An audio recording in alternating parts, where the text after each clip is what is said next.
Welcome to CCN Midday News. I am your host, Captivating Christian, and here are some of your top stories for today, the 29th of May. The Chinese CDC now says that the coronavirus did not jump to people at the Wuhan wet market. Instead, it was the site of a super spreader event. Jobless claims now hit 2.1 million. NAACP president says that Biden cannot take the African American vote for granted. Amy Klobuchar did not prosecute the officer at the center of the George Floyd death. The 17-year-old girl who recorded George Floyd's killing says she does not know how to feel. George Floyd's death is why Kaepernick kneeled. LeBron James says, "Now do you understand?" Facebook user called for Negro protesters to be shot, sparking demand for her firing. And we're expendable. Black Americans pay the price as states lift lockdown. And Larry Kramer, the trailblazer AIDS activist, dies at the age of 84. Let's get to the news. Experts still don't know where the new coronavirus came from. Genetic evidence has all but confirmed that the virus originated in the Chinese bat before it jumped to humans via the intermediary animal host. But where and how that spillover first happened is still up for debate. Initially, authorities in the Wuhan, China area reported that the first cases of the virus emerged at the local seafood wholesale market. But following the investigation of the animals sold there, the Chinese Center for Disease Control and Prevention, otherwise known as the CDC, says that this week that it has ruled out the site from the origin point of the breakout. According to the Wall Street Journal, the director of the Chinese CDC told the Chinese state media it turns out that the market is one of the victims. Samples collected from animals at the market came back negative for the first coronavirus, suggesting that they couldn't have infected shoppers. So here's my take on the Chinese CDC, basically talking about where they discovered that the coronavirus did not originate from. I don't know how I feel about that. Part of me thinks that China's trying to clean up their image and try not to be the cause or the catalyst for the coronavirus. So anything that they can use to push the cause of the virus or anything that they may have done off of them, they're all game for it. So I don't necessarily fully believe that, or don't know what to believe, but I'll just wait for more evidence to come out to remove China as a suspect from this. Anyway, that's all. The numbers are in. More than 2.1 million Americans have filed for unemployment benefits for the first time last week. The 10th straight week of jobless claims have been in the millions as the coronavirus continues to cripple the economy. The total number of people who have sought unemployment assistance now stands at more than 40 million since the crisis began in mid-March. Continuing claims or the number of people who have filed our ongoing benefits is now at 21 million, according to weekly data released Thursday by the Department of Labor. While the weekly total of jobless claims have continued to fall since hitting a peak at 6.8 million in late March, the state labor department have been overwhelmed by the application process. Thursday's jobless data comes ahead of next Friday's closely watched monthly employment report. Government figures showed that more than 20 million people were out of work in April, kicking the unemployment rate up to 14.7%, the highest it's ever been since the Great Depression. So, commentary on this. I am not surprised that the unemployment rate is rising. Of course, the longer we are out, of work, the larger the numbers will get. The unfortunate part to all of this is when we return, a lot of people will not have their same jobs because the longer we're out, a lot of jobs will have to downsize and they won't be able to afford the same amount of workforce that they once had. So it's going to be a problem all around, and it's not going to be a quick, easy fix of just starting everything back and people just going back to work like everything is normal. So there's more fallout to come of this. It's just sad that we're at numbers to where we were during the Great Depression.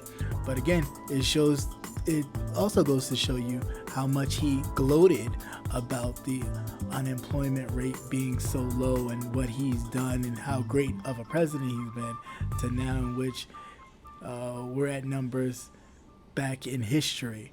So, just food for thought.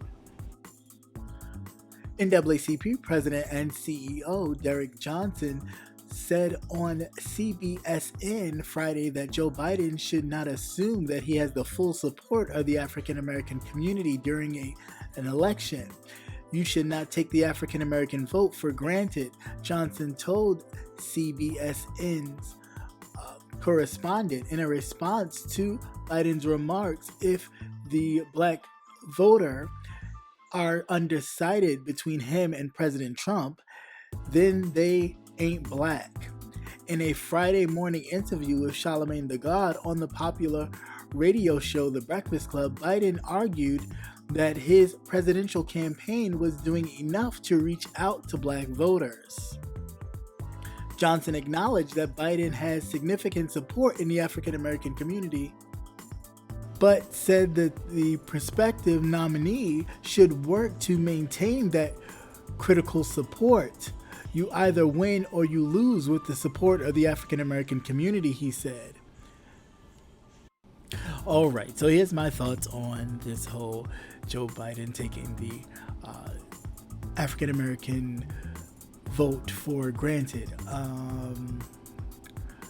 They all do that, but it's, of course, right now in this season, it is definitely paramount that he, really pay attention, because it could be a win or lose for him. But they all do it. I mean, Hillary did it in 2016, thinking she had it, quote unquote, but in the bag, and come to find out that you didn't, because although she may have won the popular vote, but she didn't really canvass where she should have. With that said, I hope he doesn't fall into the same trap. Definitely reach out. Don't think you just got it in the bag because you was, your running mate was an African American man. Hope you're not that naive to think that that's going to be a winning ticket for you. So that is my hope. But we'll see. That's all we can do is definitely keep our presence known and what we want to see in our communities and move on from there. But we definitely can't do another 4 years of Trump. George Floyd's death in police custody is renewing criticism of Senator Amy Klobuchar's prosecutorial record. Before she became a senator and a top contender for the former Vice President Joe Biden's vice presidential spot, Klobuchar spent 8 years as an attorney in charge of prosecuting the prosecution of Minneapolis. And while in that position, Klobuchar denied and declined to prosecute multiple police officers cited for excessive force, and did not prosecute the officer who kneed Floyd's neck as he protested. Ex-Minneapolis police officer Derek Chauvin saw at least 10 conduct complaints during his 19-year tenure before he was fired on Tuesday, according to a database that documents complaints against police. In particular, he was involved in the shooting death of a man who had stabbed another person before attacking police, as well as some other undisclosed complaints. Klobuchar did not prosecute Chauvin and other officers involved for the first death. which occurred in October of 2006 while she was running for Senate. The case was under investigation when Klobuchar took office in the Senate in January of 2007, and after it went to a grand jury, which declined to charge the officers, Chavin was later placed on leave. Alright, so let's get into this. Am I surprised? No, I'm not surprised. We have to stop thinking that a lot of people, although they fight for the law or are carriers of the law, that they have everybody's interests at heart, because they don't. And a lot of times, many prosecutors in many other states, they don't really go after police for their wrongdoing. Not all, but definitely some. Enough to where in which all this kind of stuff that we're seeing in the news continues to happen. But there needs to be a different culture, because if the attorney generals and stuff like that are to look out for the people themselves, then they need not to be in bed with the law enforcement officers, and they'd be able to separate that kind of together system and really go after these officers who commit violent crimes against citizens. That's all I have to say about that. A recording shared by 17-year-old Daniela Frazier brought to light the killing of George Floyd. On Monday, the video of Floyd's fatal encounter with the Minneapolis police, which eventually led to the firing of 4 police officers, was widely circulating on the social media and through the news outlets. In an interview with Now This, Frazier spoke about her experience at the scene of Floyd's death. She said, "I've watched this man die. I was one that was recording the whole thing. I've seen him die," Frazier said as she fought back tears. My brief thoughts on this. For one, thank you for being there to record that, because had no one been there to record that, the story would definitely be spent a certain type of way to protect the officers and the conduct of that one officer in particular. However, it is very sad that this 17-year-old had to witness something so traumatic, and we don't know what scars that will leave on her for the rest of her life. So I pray that she gets some sort of peace and help. That way, when she moves on with her life, she can move on and it won't torment her. But yeah, that's my quick thoughts on that. The death of George Floyd, a black man while in custody of the Minneapolis police, prompted celebrities such as NBA star LeBron James and director Ava DuVernay and rapper Meek Mills to express their outrage on social media. James posted a photo of the officer kneeling on Floyd's neck next to a picture of the former NFL player Colin Kaepernick kneeling on the sidelines during the national anthem game, and wrote, and I quote, "This is why." The image was entitled in an apart reference to the heated controversy over Kaepernick's silent protest against police brutality and racism during the 2016 season. Do you understand now, or is it still blurred to you? James wrote in a quote. As we know, Floyd died on Monday after a white Minneapolis police officer pressed his knee on his neck for 8 minutes while Floyd repeatedly said he could not breathe. The incident was captured on video. Alright, here's my quick thoughts on this. Hopefully, maybe with celebrities saying stuff, the people that they like to watch do stuff for them as far as play their sports and their music and watch their movies, maybe they'll start to pay attention, I guess, and maybe listen.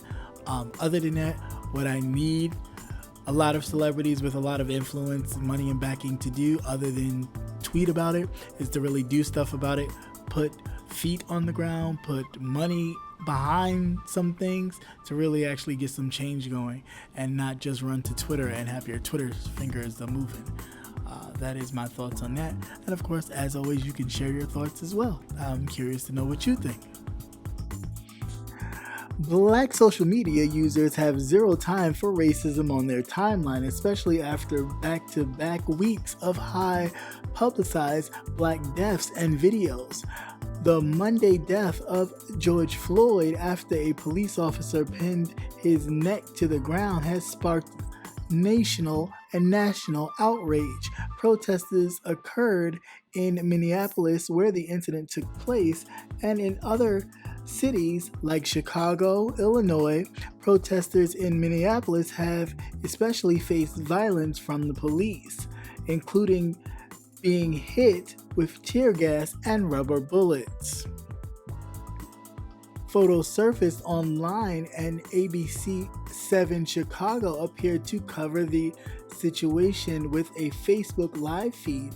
Various people commented on the protesters. However, one comment stood out with its violently racist message. A Facebook user by the name of Claire Walden posted in a feed, "Shoot them on spot. No need for Negro." The comment caused a wave of action, including calls from many Facebook users to have Walden fired from her job. Initially, it was believed that she worked at Dave & Buster's, the nationwide restaurant and gaming venue was flooded with comments on their social media. However, the company then released a statement on their Facebook page reading, "After initial review, we can confirm the individual in question has never been employed by Dave & Buster's. We highly value the diversity of our guests and team members and all human beings. We do not and will not tolerate racism of any form and appreciate those who spoke out and brought this issue to our attention." Okay, I will say this about this story here. So a lot of times people say a lot of crazy stuff behind a computer screen that they wouldn't say to a person's face, and this just happens to be one of them. But I do applaud the diligence of the people of the internet trying to find where this woman works. They thought they found that she worked at Dave & Buster's and tried to get her whole life fired and terminated. So I will say that definitely shout out to the people who really do their due diligence and find out this information from these people that like to hide behind a computer screen and say horrible and deplorable things. President Donald Trump recently shared a doctored video of his head superimposed on the actor Bill Pullman's character in the 1996 film Independence Day. Crowd rally scene liking frontline workers to warriors, but it rang hollow for a Dallas area call center worker. For many African Americans or blacks, essential workers like herself, the message about reopening the economy, but the real meaning is more subtitled. "We're not essential, we're expendable," she said. African Americans in Texas are dying of the COVID-19 at a rate more than 1/3 higher than their share of the population. Yet, across the country, protesters who became the faces of the race to reopen have been mostly white. Michigan, for example, a mostly white militia stormed state capitol dressed in tactical gear and armed with guns. Confederate symbols and swastikas were mixed with the American flag and signs. Mostly absent were African Americans, who make up about 14% of the state's population. but have up to 32% of coronavirus cases. Okay, so here's my views on this story. There's a lot of numbers always being thrown. Do I believe that some of them could be inflated? Maybe so. However, even if they are or they're not, I'm not going to risk that chance of me being or my family being the ones. So I will take the precautions that I need to take and do what I need to do. I'm not going to go overboard with it, but you definitely want to make sure you're protecting yourself because these numbers are definitely crazy. If you're only 17% of a population in a state, but you have 32% of the cases, that's really serious. That's really nothing to even turn a blind eye to. It's definitely something to take seriously because, again, as I've said before, it almost makes you think that once it was in the know that this who it may affect the most, that it was just like, go ahead, let it happen. And we are not in the days of Egypt, and this man is not Pharaoh. So you ain't gonna go around killing my people. Like, we're not having that. But that's my thoughts on that. It's all right. Peace. In the early 80s, a little understood disease called AIDS was stigmatized as society turned its head away from the hundreds of gay men it was killing. But when Larry Kramer published an essay, "If this article doesn't arouse you to anger, fury, and rage and action, gay men have no future on this earth," Kramer wrote. "Unless we fight for our lives, we shall die." With this one essay, Kramer helped shift the nation's attention to the spread of AIDS and his continued activism. While often divisive, it helped propel the U.S. to respond to the crisis in a way that it did. That game changer, who many credit as saving thousands of lives affected by the disease, died on Wednesday in New York.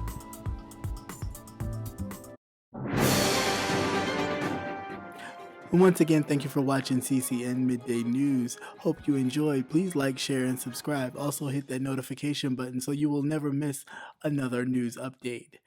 Have a great day. Peace.